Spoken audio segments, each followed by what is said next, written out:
Hi friends, welcome back to my channel. This is Michelle here from happyhealthyher.com. And this week's compassionate chat is near and dear to me. We're going to be talking about hope. Specifically, we're going to be covering 4 tools for finding hope when life is hard, which I would imagine for most of us is the state right now.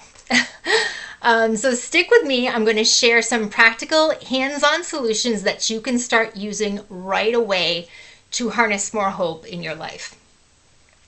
The topic and the information I'm sharing is actually something I just released in my April happyhealthyher.com blog, and I'm going to link to that below. So if you're someone who'd rather read some of this input, you can go ahead and do that there. But otherwise, stick with me and we're going to chat it through. Okay? So to begin, hope has multiple meanings for me because my mom's name is Hope. And she is actually one of the most supportive people in my life. And just seeing the word hope, which I have around my house in affirmations and signs, just seeing that word automatically uplifts me. It's really my favorite word.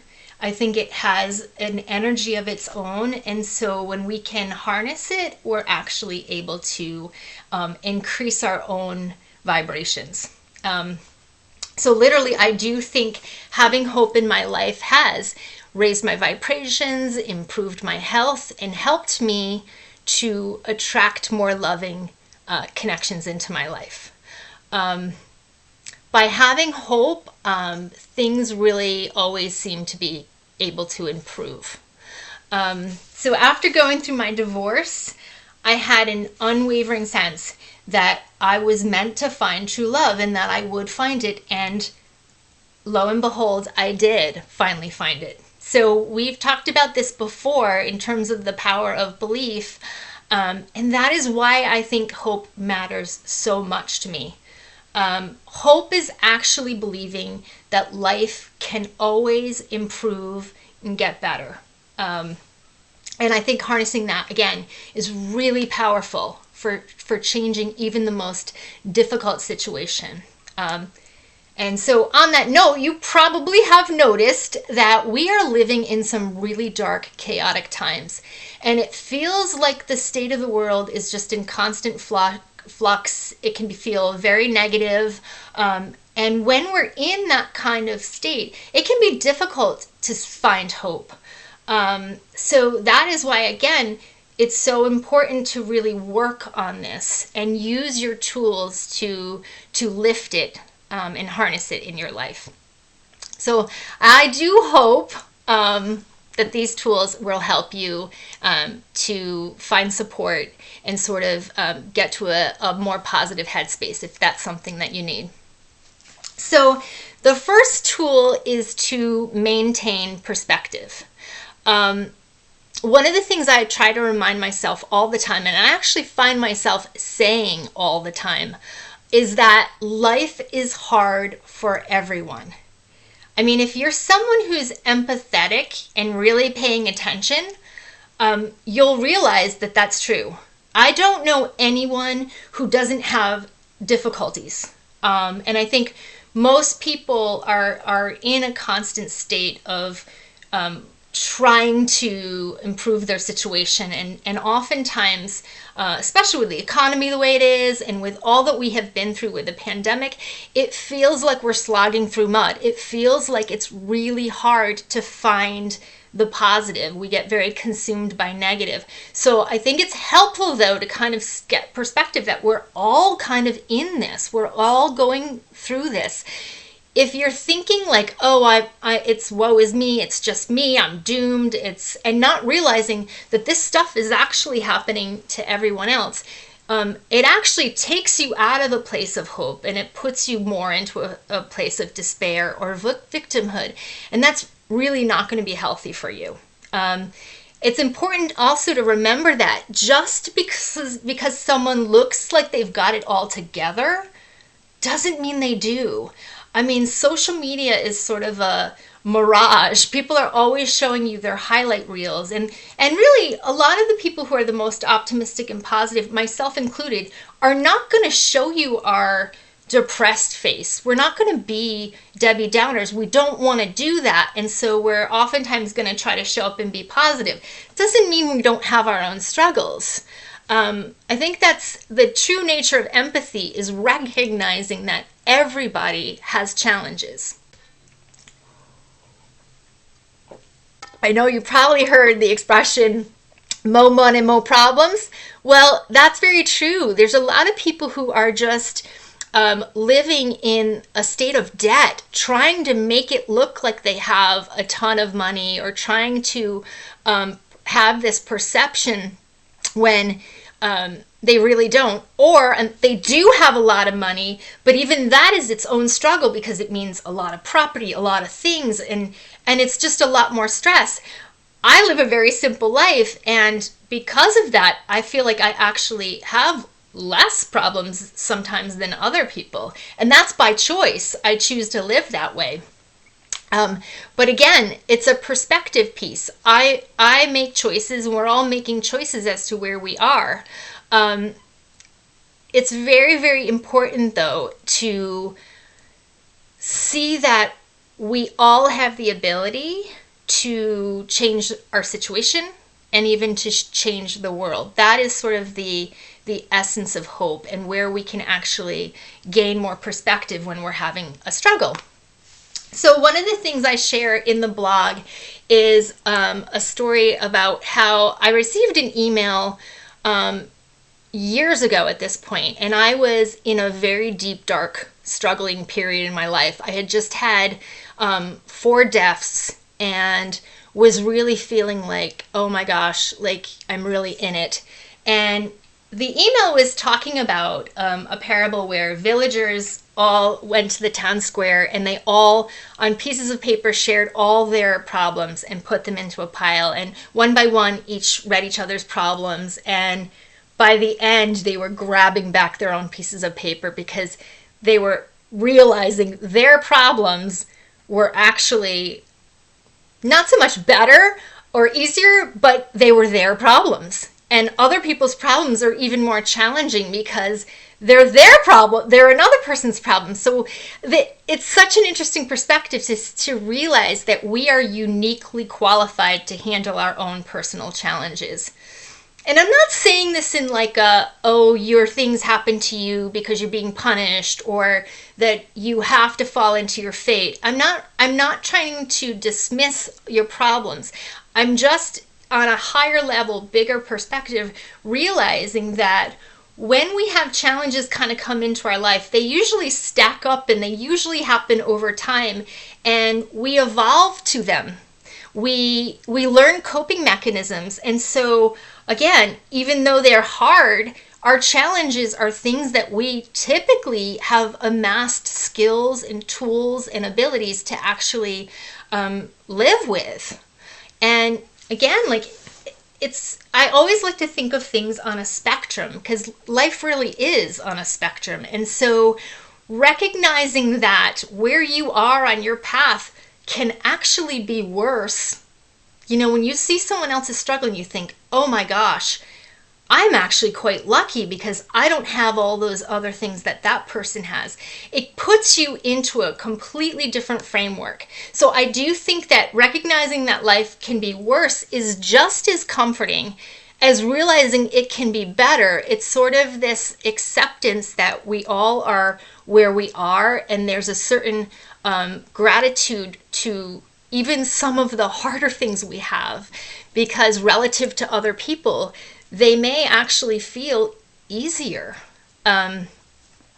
So on that note, the second tool is to try a daily gratitude practice. Leaning into gratitude actually is fuel for your hope. I do want to note, so my last compassionate chat was on the dangers of gratitude. And I felt it was really important that I followed that post up and that chat up with a topic that was a lot more positive and had the positive side of gratitude. So that's where we're going now, because I do not want to dissuade people from utilizing gratitude. I just want people to see it for its full dark and light side. In general, though, gratitude really is a high vibrational energy, and it's a strong companion to hope. There are many ways to harness the power of gratitude, and the coolest thing is they're all free or very close to free. Like, gratitude is a state of mind, and it's you are in control of how you think and how you feel and how grateful you are for your circumstances. But there's all these great ways to surround yourself with reminders of how lucky you are.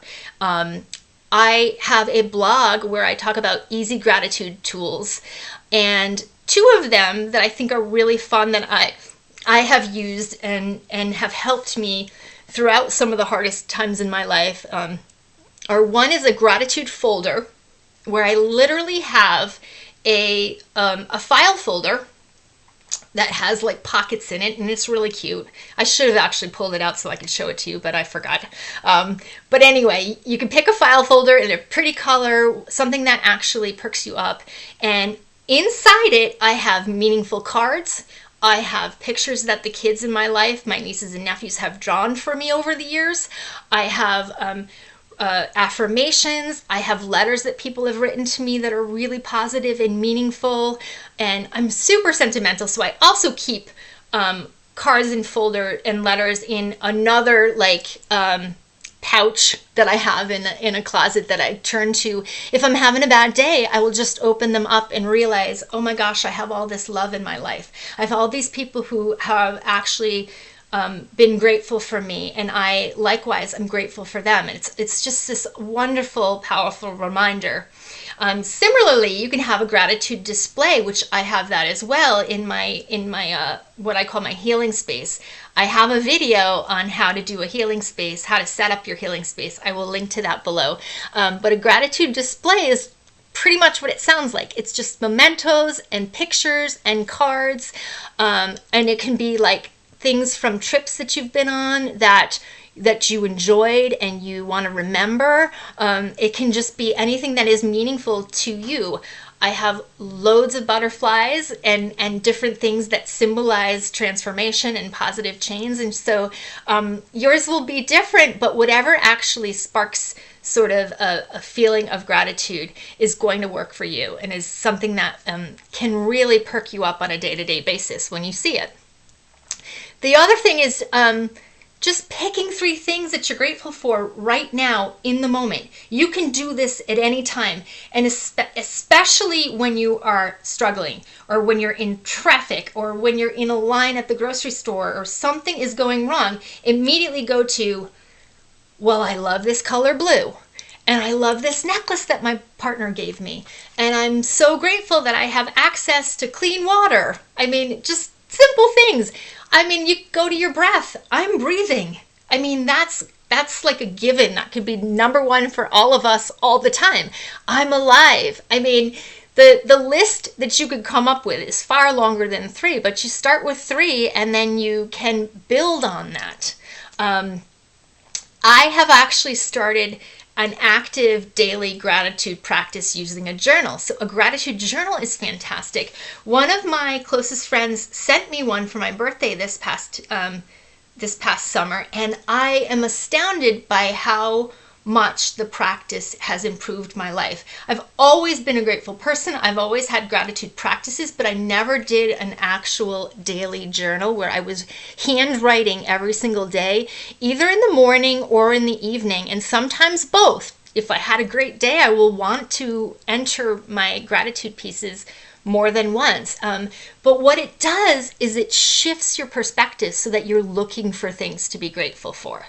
And it's just so amazing, because when you start to detail everything you have, you stop wanting things as much. I mean, it's just the interesting thing when you're able to appreciate what you already have. It's just like, I don't need anything else. And I find myself saying that a lot. I don't need anything. And that is a fantastically freeing belief and feeling. And I would love that for all of you if you can get to that place as well. Another thing that I had actually been doing for years that is super, super simple is just when you hit your bed, when you hit your pillow at night, say out loud some of the things you're happy and grateful for in your day. You know, if you share a bed with someone, maybe you don't necessarily do it if they're already asleep, but you know what I'm saying.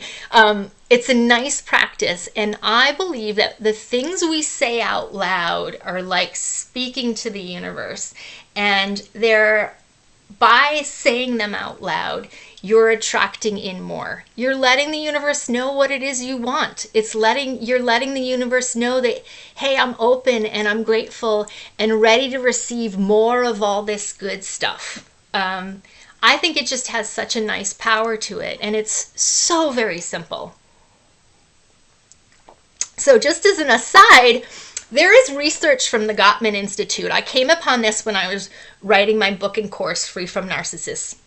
And it was talking about that through their studies, that the Gottman Institute is very well known in terms of studying romantic partnerships and what makes a successful relationship. And what they found consistently is that people who are openly grateful for each other have the most successful, loving, nurturing, strong marriages, connections, partnerships, whatever it is. And so gratitude really is a fuel for a lot of the great things in our life. And this actually, because I was utilizing this for my work on narcissism, what I found is that is actually the most dangerous element of a narcissistic relationship, is that a narcissist is not able to show genuine gratitude for the people in their lives, and especially oftentimes their romantic partner. They will not show appreciation. They will not show reciprocation. And so without that core foundation, without any of that gratitude present, there really is no hope for a healthy relationship. It's like I said, gratitude is sort of like the fuel for our hope and for our ability to see ourselves in a more positive aspect and in our life, our life changing in positive ways. Now, I do think it's important to note that harnessing hope is also about being realistic. It's not just wishful thinking. It's actually setting yourself up for success with actions and thoughts that can bring more positive outcomes into your life. Like some of the tools we're talking about, including number 3 of the tools of reminding yourself of past successes. So we have an unfortunate negative bias where we tend to remember all the criticisms and the perceived failures or missteps that we have, rather than the positive achievements that we are consistently making. And in some ways, this is actually protective of us, and it kind of actually can be a positive because it means you're always striving to improve. If you are someone who is self-aware, you're always going to be trying to better yourself and improve yourself. And there's some benefit to that, of course. But if you get stuck in the negative, that can be incredibly disheartening, and it can make you feel like you are less than you actually are. But by reflecting on your personal accomplishments, that helps to combat that negativity and find hope for your future, because what you will realize is, wow, I have succeeded in so many ways before. So, of course, I can continue to do that over and over again. It's like tapping into your own energetic achievements. I talked about this in both of my books, in Free from Narcissists, which I just mentioned, and my book, Online Dating for Sensitive Women. I talk about it in terms of doing a life review. And it's just what it sounds like. You sit back and nothing is too small. You go back from the time you're very little and you start to detail everything you've achieved. Every little thing. Now, nothing is too small. So You learned to ride a bike. You graduated 6th grade. You gave a speech, or you were in a play in high school, or whatever. All the things, they all add up. I mean, in every year of our life, we probably have an endless list of achievements. But what we tend to do is we keep going, we keep striving for more and more and more. And we don't stop to think about everything we've already accomplished and all that we are as people. And so this is a time to stop and do that. Do a life review. Now remember, you get to decide what success is for you. One of the other things that's hard for many of us is that we get trapped into societal expectations that are about money and advanced degrees and having a fancy job and fancy cars and things like that. And if you're someone like me who's really simple and actually values the smaller and more deeply meaningful things in life, those metrics are not going to mean anything. And so those are all nice, but they're not the things that are truly important. So focus on the things that are important for you and your own values. In the blog, I posed some questions, and I'm just going to run through them quickly for you to ponder as we're having this chat. The first is, what achievements are you really the most proud of? So again, in terms of the life review, think back from your childhood and forward. Did you have people tell you that you were a nice, helpful student? Did you win the spelling bee? Did you have an idea in a business meeting that actually propelled your website to have more traffic? Whatever it is, like whatever is important to you, think back to all the things and then detail them, maybe in a journal, or if you're not a writer, you can just think about them, or maybe even tell a friend about them so that you can kind of fuel that energy. Did you overcome hardships that you never thought you would? Now, this is really big. A lot of the people I know who are really positive and filled with hope have come through really difficult things.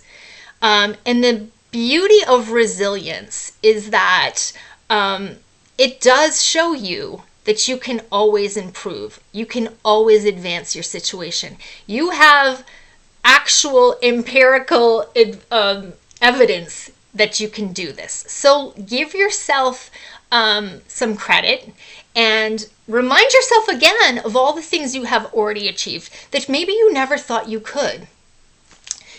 Do you have long-term meaningful connections?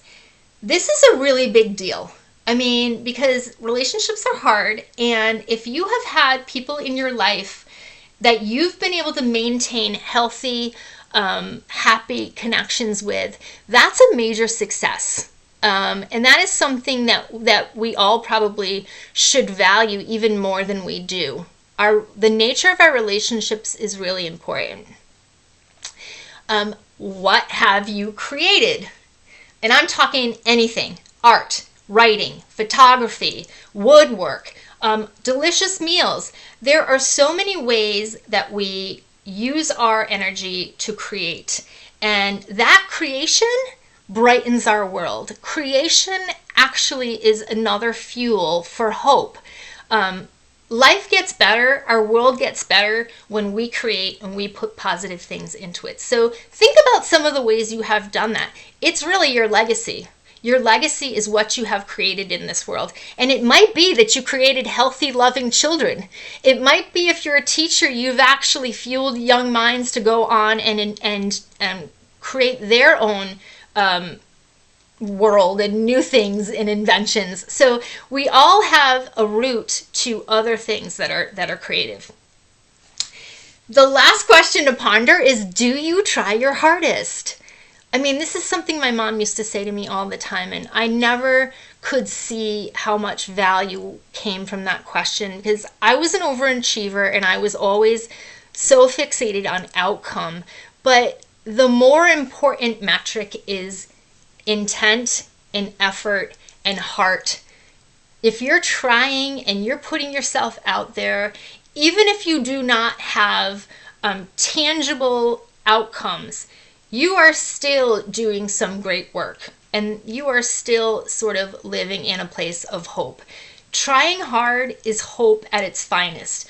Every one of us needs to be showing up and trying our best. And that is really the most hopeful aspect of a changing, positive world. So the fourth tool is to look to your helpers. So this was something Mr. Rogers famously said. He actually told us specifically to look for the helpers. And just as proof that there's a shadow side and there's a controversy or a devil's advocate for everything, I was Googling that phrase yesterday, look for the helpers, and I found this article that was just blasting that advice. It was saying it's absolutely ludicrous to be telling adults to look for their helpers, that intent was really for children, and that there's no basis for it in an adult world. And there was it was a very long, ranty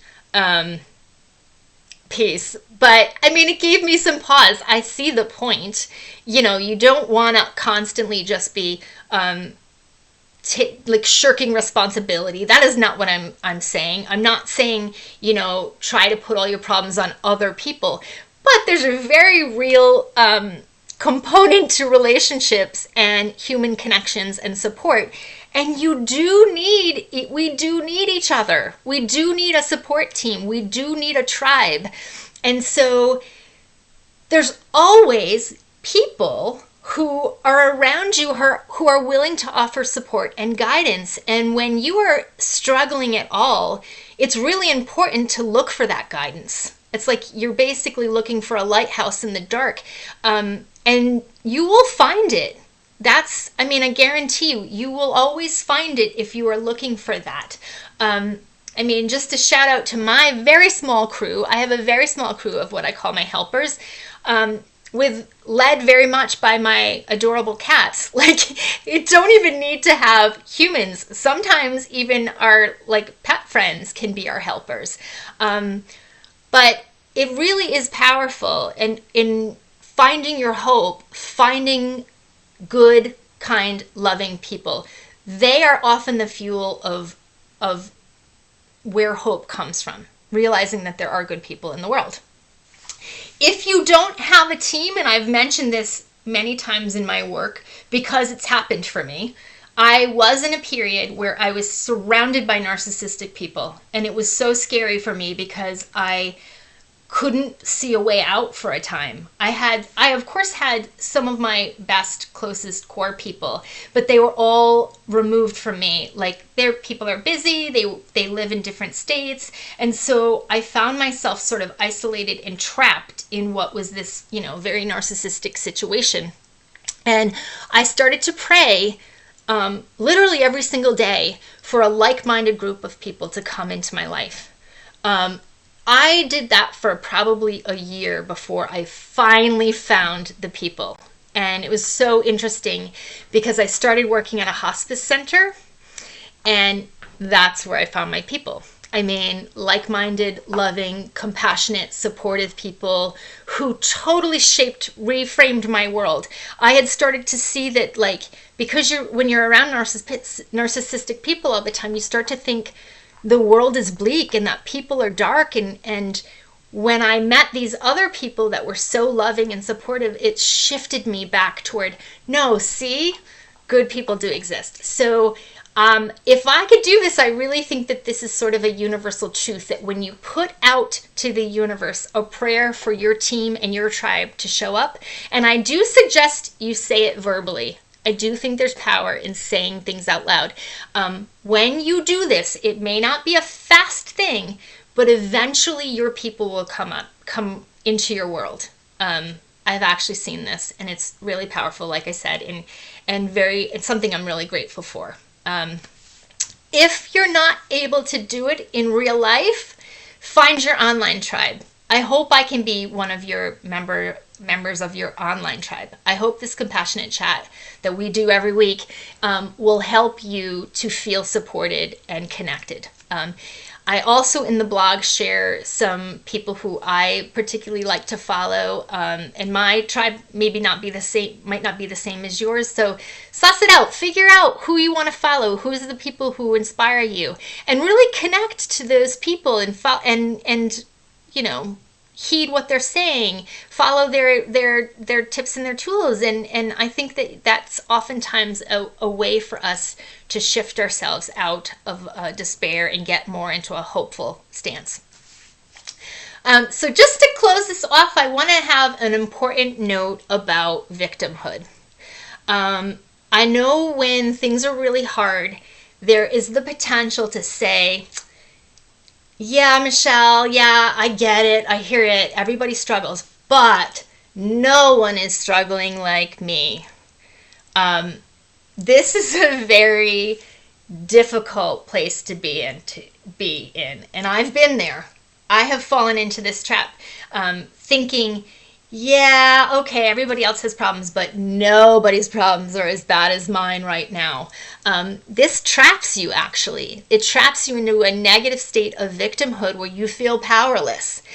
It'll make you feel separate, and it'll even give you a little bit of entitlement, like, I'm more important than other people because my problems are way worse. And that's just not true. It is a bit of a normal instinct. If things are particularly terrible, it's instinctual to feel this way, but it's actually at its core quite narcissistic and doesn't have a positive outcome. So like I mentioned, I have fallen into this trap. When I had a series of 4 losses in 1 year, 4 deaths, one being my dad, I was just devastated, and I was walking around in a fog, and I'd lost my perspective, and I really felt like nobody knows how terrible things are. Nobody gets me. Nobody understands how bad my loss is. And that caused me to be very disconnected from people, and it caused me to feel worse and worse and worse. And ultimately what I realized is that isn't really true. Loss is relative, and we all experience terrible things, and the one consistent truth is that we all have challenges. So it's not helpful to compare your miseries or try to act as though the stuff that's happened to you is worse than the stuff that's happened to anyone else. It's really much better to accept that life is hard for everyone. The premise we started with is the premise we're going to end with. Life is hard for everyone, and it will remind you of your commonality with your fellow humans, and it's also a reminder that we need to have compassion for both ourselves and others rather than cruelty and competition. You need to know that really life is hard for everyone, but it can get better too. And so that's what I hope you're going to embrace and work through. I hope these tools were helpful. I hope that they will be able to shift you if you are feeling like you're lacking hope. They'll help to shift you into a state of hope. And as always, I wish you happiness and good health, and I thank you for being with me.